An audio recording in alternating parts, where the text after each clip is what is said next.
Karena kamu hidup di wilayah kekuasaan yang diberikan Allah Subhanahu wa taala kepada sultan, maka kehidupan kamu itu harus dilindungi dengan cara membayar pajak kepala. Sistem pajak tanah yang diperkenalkan oleh Raffles kemudian diperkembangkan 1830 melalui sistem tanam paksa.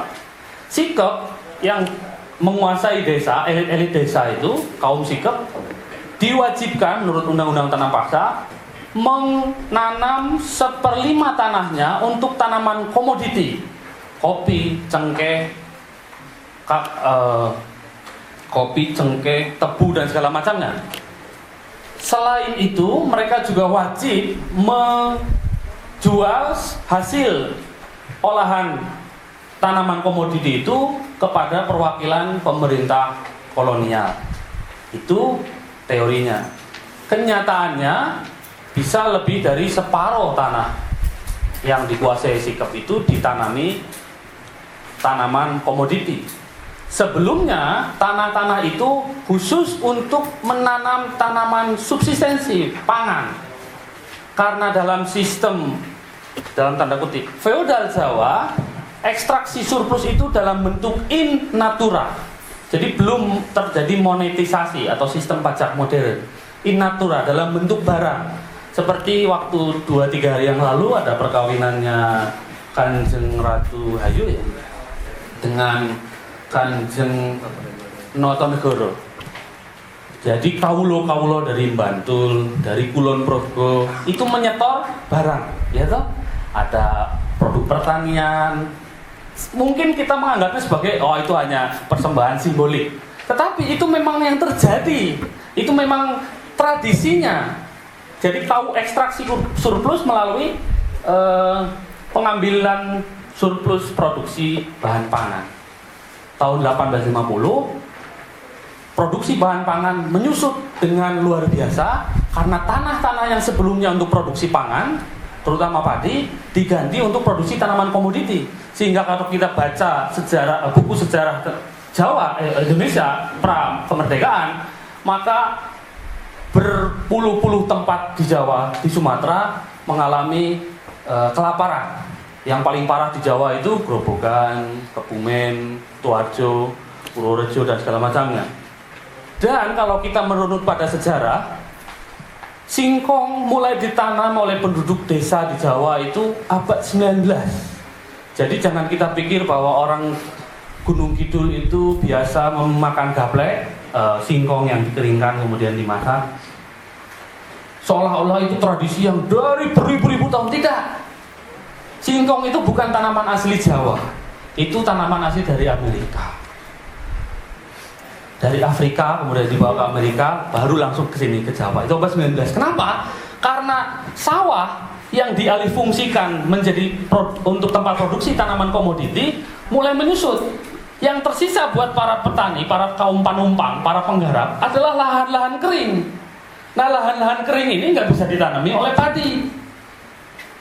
Jarang ada padi yang bisa ditanam di lahan kering. Ditanamilah itu. Untuk apa? Untuk petani-petani itu supaya bisa tetap makan sambil menggarap tanaman komoditi yang diwajibkan oleh pemerintah kolonial. Yang kedua, ketika tanam paksa berakhir 1850, kecenderungan untuk sewa menyewakan tanah atau masuknya relasi ekonomi berbasis uang atas tanah itu disokong oleh penerbitan Ordonansi Sewa Menyewa tahun 1837 yang diperbarui 1857. Jadi kita baru mengenal sewa menyewa itu paruh pertama abad 19. Diperkenalkanlah uang sebagai sarana untuk memanfaatkan lahan. Masih sewa menyewa. Nah, 1870 ketika Staten General atau parlemennya Belanda menerbitkan Agrariswet, undang-undang agraria yang pertama, barulah di samping ada persewaan juga ada kemungkinan untuk jual beli. Meskipun di pasal-pasal Agrariswet itu ada semacam tekanan dari undang-undang itu bahwa para pengusaha itu tidak boleh membeli tanah milik pribumi, hanya boleh menyewa tanah milik pribumi selama-lamanya sampai 75 tahun, yang kemudian diadopsi oleh Undang-Undang Penanaman Modal Asing kita yang baru 2007, 75 tahun plus 25, jadi sekitar 100 lebih. Jadi misalnya kalau saya punya uang, ada tanah negara yang dianggap kosong, saya sewa ke negara 100 tahun. Seperti di Papua itu privat ya, itu puluhan tahun. Jadi masih lama sekali kita nanti akan mendapatkan lebih dari 9%. Selama ini Indonesia hanya dapat 9% dari hasil privat itu, karena memang konsesinya lebih dari, setelah diperbarui lebih dari 100 tahun. Nah, seolah-olah mulia bahwa para pengusaha besar yang datang membawa uang-uang dari hasil akumulasi industri di Belanda itu tidak boleh membeli tanah milik pribumi. Seolah-olah tampaknya seperti mulia ya. Tetapi sistem itu harus kita lihat dari struktur penguasaan sumber daya di pedesaan. Strukturnya adalah kaum sikep bukanlah hanya pemilik tanah, tetapi kaum sikep juga adalah pemilik para panumpang, pemilik tenaga kerja. Jadi panumpang itu tidak boleh sembarangan keluar masuk, pindah dari satu desa ke desa lain. Ada satu ordonansi Stadblad nomor 45 tahun 1843, dan tidak kebetulan bahwa Stadblad nomor 45 1843 itu bersamaan diterbitkannya dengan Amendment of the Poor Law di Inggris tahun 1843 juga. Kalau kita membaca Das Kapital bagian-bagian akhir tentang akumulasi primitif, Marx membahas Amendment of Poor Law itu. Salah satunya adalah bahwa mereka yang tidak punya tanah tidak boleh sembarang pindah dari satu desa ke desa yang lain. Artinya dia terikat kepada pada sikapnya, kepada tuan tanahnya, dan itu dilegalisasi oleh pemerintah kolonial. Kalau mereka ketahuan tidak punya tuan tempat dia menghamba, maka ada dua caranya. Dia ditempatkan di perkebunan-perkebunan di luar Jawa, bukan hanya di Sumatera Barat, bukan hanya di Delhi, tetapi juga di Ceylon, Sri Lanka. Kalau kita ke Ceylon itu ada satu kampung Melayu namanya. Itu sebetulnya orang-orang Jawa yang dulu ditangkepin karena nggak punya tuan, terus dikirim ke sana. Itu salah satu pilihannya. Yang kedua, mereka yang tertangkap tidak punya tuan, itu dipekerjakan dengan sistem kerja paksa. Ingat, kerja rodi itu bukan diciptakan oleh Belanda, itu Sultan yang pernah bikin. Karena ekstraksi surplus itu melalui in natura, termasuk tenaga kerja.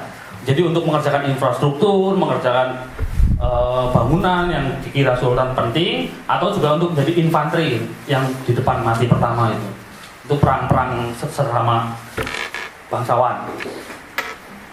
Nah, dengan struktur yang demikian, penyewaan tanah, kontrak penyewaan antara para pengusaha perkebunan dengan kaum sikep sekaligus juga memberikan keuntungan ganda buat para pengusaha. Pertama, jaminan tanah, dan yang kedua yang penting, jaminan akan adanya pasokan tenaga kerja terus-menerus.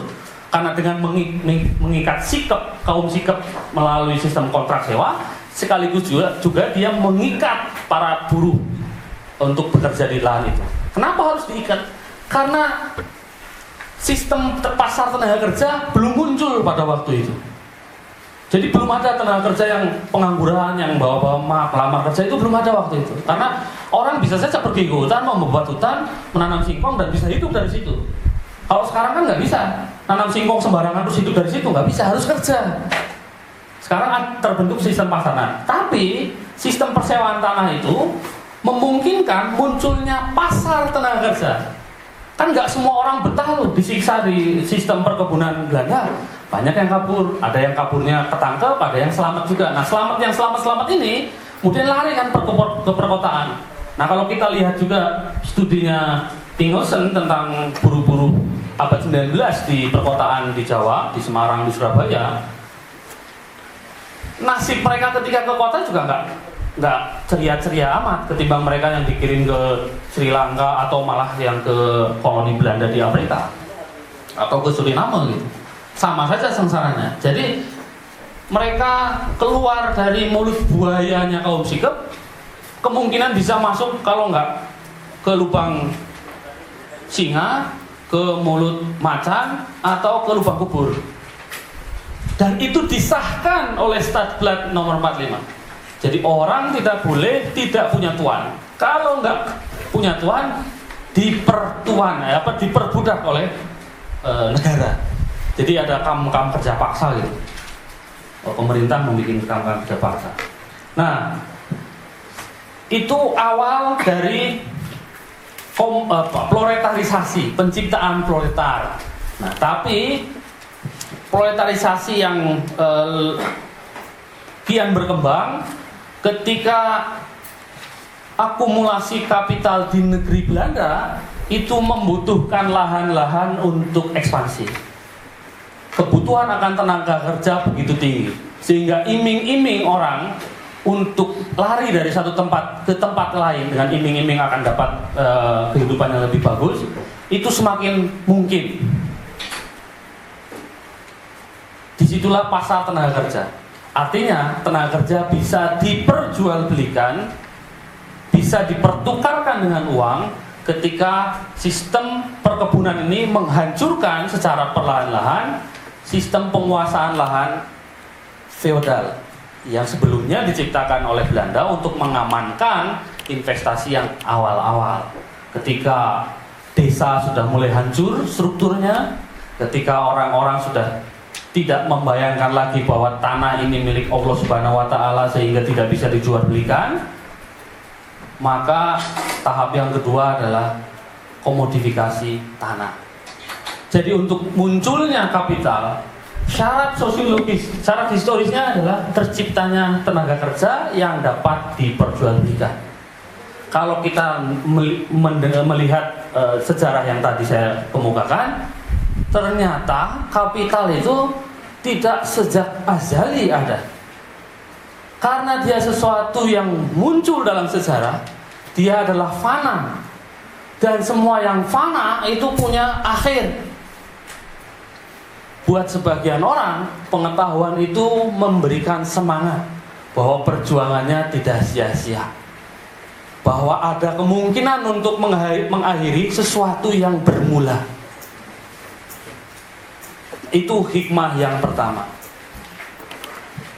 Yang berikutnya adalah produksi. Produksi kapital, produksi kapitalis, produksi yang di dalamnya kapital memperbanyak dirinya sendiri, itu bukan sembarang produksi. Itu suatu jenis produksi yang juga historis munculnya. Jadi tidak sejak zaman Nabi Adam sistem produksi demikian itu ada. Produksi kapitalis atau produksi yang di dalamnya kapital sedang memproses untuk memperbanyak diri, salah satu kekhasannya adalah dia didorong untuk tidak sekedar menghasilkan barang, malah penciptaan barang-barang itu sekunder buat kapitalis. Karena yang paling utama dalam sistem produksi kapitalis adalah realisasi kembali nilai yang telah dia tanam ke dalam proses itu menjadi nilai yang lebih besar, yaitu U plus U tambahan itu, atau nilai lebih gampang. Jadi kalau produksi sekedar memproduksi barang itu bukan produksi kapitalis. Kalau niatnya sekedar memproduksi barang itu amal ibadah, amal soleh, karena membuat nilai guna itu bermanfaat buat orang. Ternyata dalam rumus umum kapital kita bisa tahu niat. Kemudian yang terakhir irigasi. Kalau kita lihat sejarah tanam paksa, ada bukunya diterbitkan oleh LP3S, judulnya Sistem Tanam Paksa. Vaniel itu penulisnya. Kenapa kok irigasinya di situ-situ saja? Maksud saya di situ-situ aja adalah di tempat perkebunan itu berada.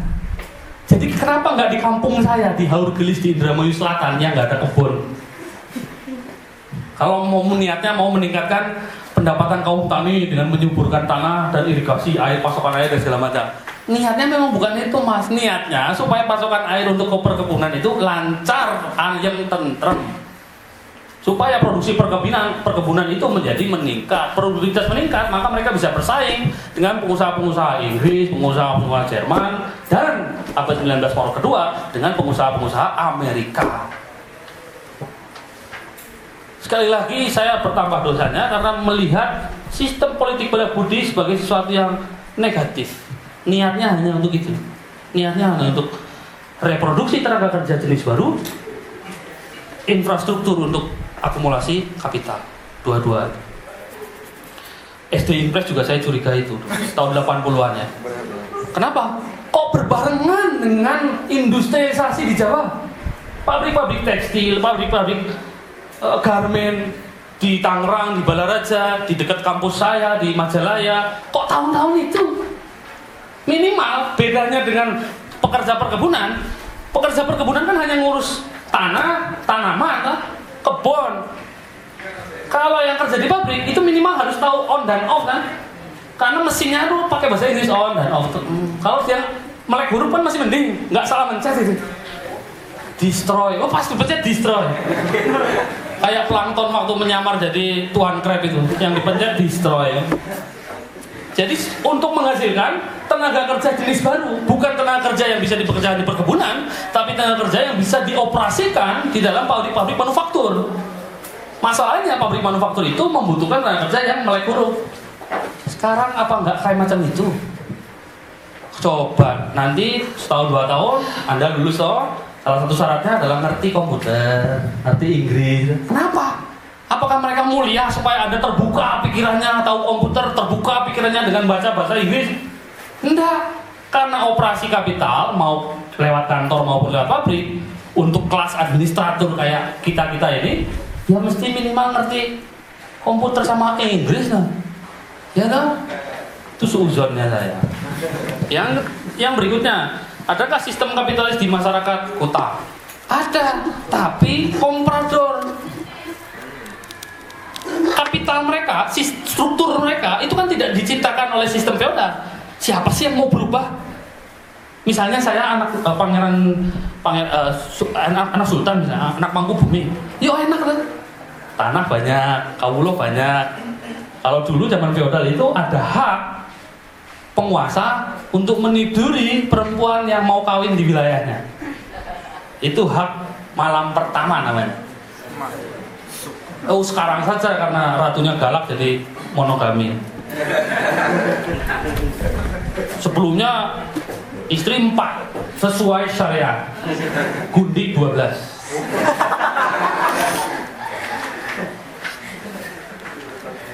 Pak Kajeng ada mengawasi. Ada, tapi struktur itu sekali lagi diciptakan, dimunculkan melalui sistem tanam paksa dengan sistem kontrak. Mereka itu pertama kenal kontrak. Orang-orang bangsawan pribumi itu tanahnya dikontraki oleh para pengusaha Tionghoa, pengusaha Belanda, termasuk tanam paksa itu oleh negara Belanda, negara sebagai BUMN, Stadbridge, perusahaan negara BUMN. Ada, tapi bentuknya komprador. Mirip seperti sekarang. Apakah modal-modalnya? Mohon maaf, saya nggak niat apa-apa ya. Sandiaga Uno itu modalnya dari kantong sendiri. Coba kalian periksa konsorsium yang pembangunan jalan tol dari Bandung, dari Purwakarta sampai ke Cirebon, itu yang sekarang sedang dibangun, termasuk di belakang kampus saya itu sudah dibuka. Itu duit sendiri? Nah, dia hanya menjalankan, mengoperasikan kapital dari luar. Kapital-kapital yang beredar di Wall Street itu, karena undang-undang penanaman modal asing salah satunya adalah harus ada rekanan dalam negeri. Jadi seolah-olah itu kapital beliau itu, enggak, itu uangnya orang lain. Itu hanya ada negara bangsa saja yang menghalangi. Kalau nggak ada negara bangsa, hajar bleh. Langsung saja investasi langsung, direct investment. Yang sekarang dengan undang-undang penanaman modal asing 2007 cenderungnya akan semakin demikian. Tidak perlu kerjasama dengan kapitalis lokal dan segala macam. Jadi kapitalis kita memang bentuknya komprador, jago kandang kayak Persib gitu di tempat saya. Kalau di Bandung udah menang, lalu di luar Pak kemungkinan bisa kalah. Jago kandang doang. Jadi hanya mengoperasikan, atau dalam istilahnya Marx itu the functioning capitalist. Jadi hanya memfungsikan kapital punya orang. Jadi strukturnya dia mendompleng dari struktur yang ada, yang diciptakan oleh kolonialisme dan imperialisme. Baik, apakah budaya tidak berpengaruh? Ya pasti berpengaruh ya, mungkin saja berpengaruh. Tapi Marx melihatnya struktur yang paling pokok. Strukturlah yang pokok. Soal tadi itu yang orang Jawa melihat orang Batak secara berbeda, begitu pula sebaliknya orang Batak melihat para orang Jawa ini berbeda, karena yang disebut antrop sebagai stigma, stereotype. Kenapa bisa berbeda? Karena mereka menilai budaya orang lain, sistem nilai orang lain dengan sistem diri kita sendiri. Jelas lah. Sampean sama saya misalnya, ya ganteng saya. Karena saya yang menilai dengan proporsi saya. Ya. Padahal nilai dua-dua budaya itu berbeda sekali. Nilai yang dididik orang tua Jawa kepada anak-anaknya yang pertama, yang paling mulia buat orang Jawa adalah rukun. Nggak boleh lu konflik di muka umum. Itu yang ditekankan oleh orang tua Jawa kepada anaknya. Sedangkan orang tua Batak mengajarkan kepada anaknya untuk terbuka. Nilai yang pertama adalah terbuka. Kalau nilai itu adalah sesuatu yang dianggap mulia oleh suatu masyarakat, suatu kebudayaan. Jelaslah, kalau orang yang menganggap rukun itu sebagai nilai tertinggi, melihat orang yang terbuka, marah ya marah, senang ya senang, nggak senang ya nggak senang, maka dianggapnya nggak sopan. Orang Jawa nih, kalau kata orang Jawa itu, orang Jawa nih tidak Jawa. Yang dimaksud tidak Jawa adalah tidak menjunjung nilai rukun itu. Di masyarakat yang lain beda lagi nilainya. Orang bule misalnya, teori-teori modernisasi yang kita pelajari di sosiologi itu kan sebetulnya bagaimana orang bule menggunakan kerangka nilainya untuk nesu-nesu dan menjelek-jelekan orang selain bule. Itu kan warisan dari mentalitas kolonial. Syed Alatas itu pernah menulis satu buku judulnya Mitos Pribumi Malas. Ya kan? Bukannya malas. Kalau kita ke desa, saya orang desa, bapak saya masih di desa, meninggal di desa, lahir di desa, meninggal di desa. Bertani itu kan beda kayak pabrik. Pabrik itu kerja jam 8, pulang jam 4. Kadang-kadang berdiri, kadang-kadang dapat duduk setengah jam. Ya toh, keluar tuh. Bertani kan enggak gitu. Nanem, habis nanem 2 minggu itu kan nggak diapa-apain. Paling di apa? Rumput itu ngambil rumput apa? Gulma diambilin kan? Setelah 2 minggu itu nggak ada kerjaan tuh. Lo mau ngapain? Ya. Karena apa? Nanti tenaga itu disimpan untuk waktu panen. Karena panen harus cepat. Karena kalau nggak bosok padinya. Kalau melebihi tenggat waktu tertentu, nggak bisa panen itu. Sekarang 3 hari saja, sudah nggak bisa, ada deadline-nya. Deadline yang terikat dengan hukum agronomi padi itu sendiri harus cepat. Jadi ketika orang Belanda datang ke desa, ini orang desa leyeh aja, ya. Kipasan gitu, pakai kutang ada emak-emaknya, ngerjain yang nggak jelas itu.